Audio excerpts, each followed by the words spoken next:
뛰어나거나 색다른 점이 없이 보통이다. 표준 국어 대사전에서 찾아본 평범하다의 정의입니다. 단어 뜻으로만 보면 평범하게 사는 게 그리 어렵지 않아 보이는데 실제로 MZ세대들은 평범하게 사는 것이 제일 어렵다고 말합니다.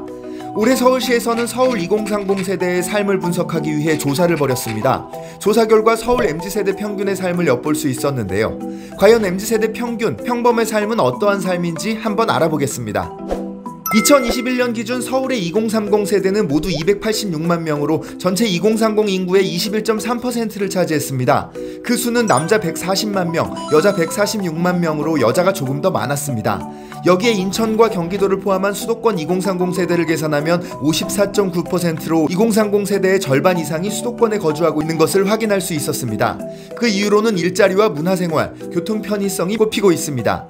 서울 2030 세대가 현재 살고 있는 주택점유 형태는 부모님 소유집을 포함한 자가가 35.8%, 보증금 있는 월세가 32.3%, 전세가 29.4% 순으로 균등하게 분포되어 있었으며 이들이 살고 있는 주택은 아파트와 다세대 주택, 원룸을 포함한 단독주택 순으로 나타났습니다.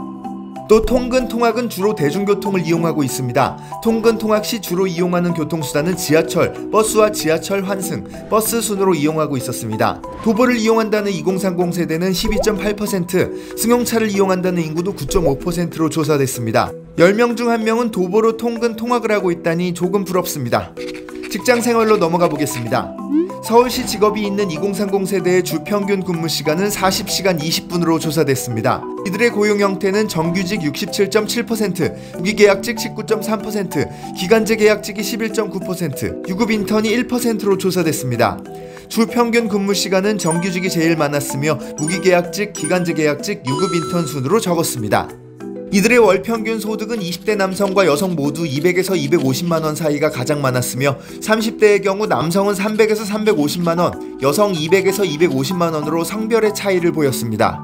스트레스와 수면의 경우 거의 절반에 가까운 세대가 스트레스를 느끼고 있었으며 하루 평균 6시간 43분의 수면 시간을 가진 것으로 조사됐습니다. 스트레스 원인으로 대인관계, 재정상태, 과도한 업무 학습량 순으로 집계됐으며 고용 형태가 불안할수록 수면 시간이 적은 경향이 있었습니다. 마지막으로 결혼 가치관을 살펴보면 남녀 모두 결혼에 대해 비관적으로 생각하지만 상대적으로 남성이 여성보다 긍정적인 것으로 조사됐습니다.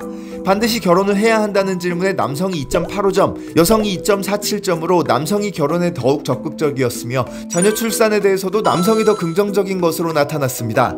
반면 여성의 경우 결혼과 자녀 출산 모두 남성에 비해 부정적이었던 반면 이혼에 대해서는 더욱 긍정적인 것으로 평가했습니다.